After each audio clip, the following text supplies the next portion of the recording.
रिहाई तो मेरे जीते जी नहीं हो सकती है और इसके लिए हमको जहाँ जाना पड़ेगा वहाँ जाएंगे। अच्छा। इतना आत्मबल था कि वो परमनाथ सिंह को टक्कर दे सकते थे, लड़ सकते थे। उसी तरह परमनाथ सिंह को भी चाहिए था कि अशोक सिंह को जिंदा रख कर लड़े, तब ना लड़ाई। आप मेरे पति कभी भी नहीं चाहते थे कि वो चाहते थे कि सामने प्रभुनाथ सिंह भी रहे, हम भी रहें तो लड़ाई हो। चूँकि उनमें आत्मबल था कि प्रभुनाथ सिंह से लड़े। लेकिन मैम, आप लोग किस मायने में इस बार बनियापुर की राजनीतिक समीकरण को समझ रहे हैं?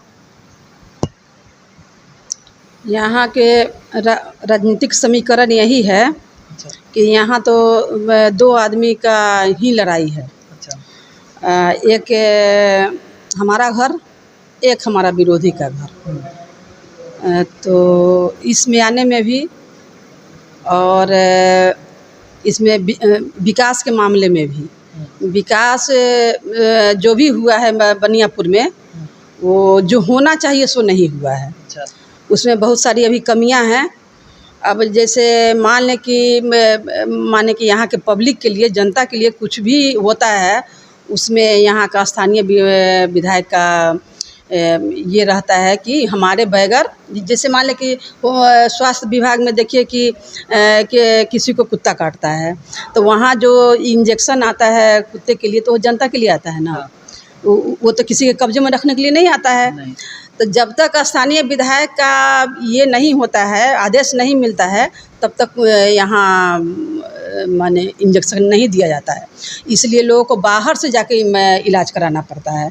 तो बहुत सारी खामियां हैं, बहुत सारी कमियां हैं। मैंने गिनती अगर गिनाया जाए तो बहुत सारा है। और सबसे बड़ी बात है कि यहाँ लोग चाहते हैं कि डर का माहौल रहे, आतंक का माहौल रहे। इसी बात को लेकर हम लोग ज़्यादा सक्रिय रहते हैं कि जो भी यहाँ डर का माहौल है, आतंक का माहौल है, उसका सफाया हो। अच्छा मैम, जब 3 महीने विधायकी अशोक सिंह ने जीता था और उस समय आवास पर ऐसा क्या हुआ था घटना कि उस दिन उनको मार दिया गया? वो क्या कारण थे, वो कौन लोग थे? देखिए, कारण तो राजनीतिक कारण था जी। चूँकि मेरे पति की लोकप्रियता काफ़ी बढ़ती जा रही थी। हाँ। जिससे मेरे विरोधी घबरा गए थे और घबरा कर उन्होंने यह कांड कर दिया। अच्छा। हत्या करवा दी। अब जब आपके बेटे ने इंटरव्यू में कहा कि वो लोग अपराधी हैं, तो तमाम तरह से कमेंट बॉक्स हो या फ़ोन कॉल पर हो, तमाम तरह से इंटरव्यू के बाद में प्रेशर आ रहा है। तो कौन है कि आपके परिवार की राजनीतिक विरासत है उसको दबाना चाहते हैं? ये कौन लोग होंगे? प्रभुनाथ सिंह के लोग होंगे और कौन लोग होंगे? वही लोग हैं, वही दबाना चाहते हैं। ये जो भी बोला तो कहीं ना कहीं सही ही बोला। अब कमेंट बॉक्स में जो भी आए, जिस पर जो पड़ेगा, तकलीफ पड़ेगा, तो वही ना जानेगा। राजनीतिक दबाव में अति लोकप्रियता के कारण हत्या करवा दी गई उनकी। आज तक भी हम लोग को दबाने का ही काम होता है हम मशरक़ में। कभी अभी देखिए, अभी कुछ राजनीतिक दल जैसे आरजेडी हैं, हम चाहते हैं हम लोग जो चुनाव लड़े। अब इसमें भी अनेक तरह का सेटिंग हो रहा है कि किसी तरह ये सब चुनाव नहीं लड़े ताकि हम लोग चुनाव जीते जाएं। अच्छा। कहीं ना कहीं डर हम लोगों से बना हुआ है इन लोगों का।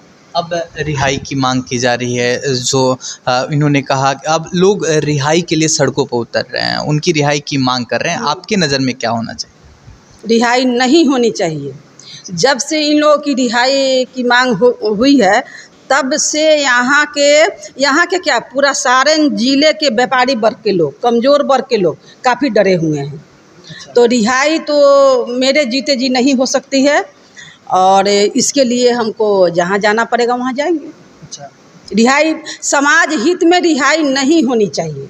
समाज हित में जब इन लोगों का काम है डराना, धमकाना, आतंक फैलाना, तो कोई भी तो डरेगा ना। खास करके हमारे जो कमज़ोर वर्ग के लोग हैं, व्यापारी वर्ग के लोग हैं, वो तो काफ़ी डरे हुए हैं। तो ये पूरा आप लिख कर रख लीजिए कि मेरे जीते जी रिहाई नहीं हो सकती है।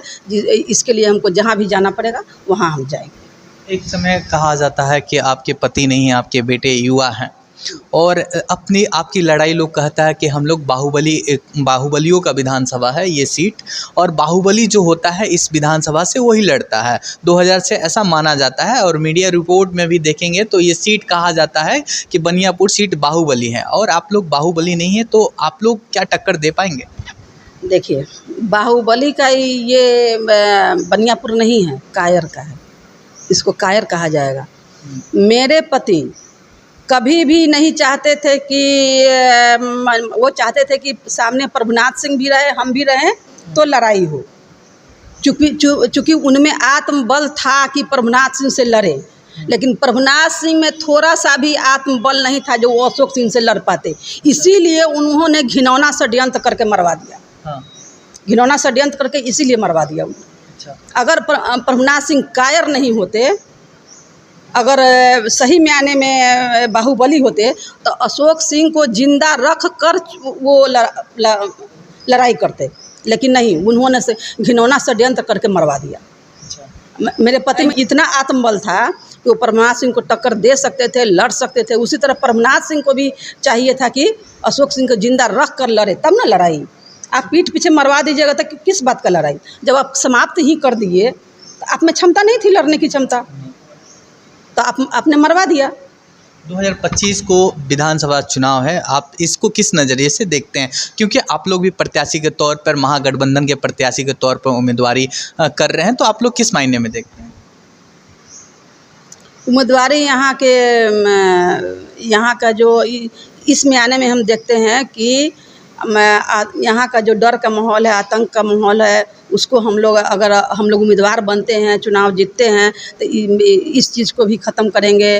जो यहाँ के लोगों में डर बना हुआ है, कुछ तो भी डर बना हुआ है, उसको ख़त्म करेंगे। आइए अब विकास के मामले में, कि विकास के मामले में यहाँ का स्वास्थ्य, शिक्षा सभी गड़बड़ है, उसको दुरुस्त करना, किसानों को आधुनिक तकनीक से जोड़कर उनके मुश्किलों को हल करना, फिर महिलाओं को आर्थिक रूप से और मानसिक रूप से मजबूत बनाना। लड़ाई किन मुद्दों के साथ आप लोग लड़िएगा? बाहुबल की लड़ाई लड़िएगा या विकास की लड़ाई? विकास की लड़ाई।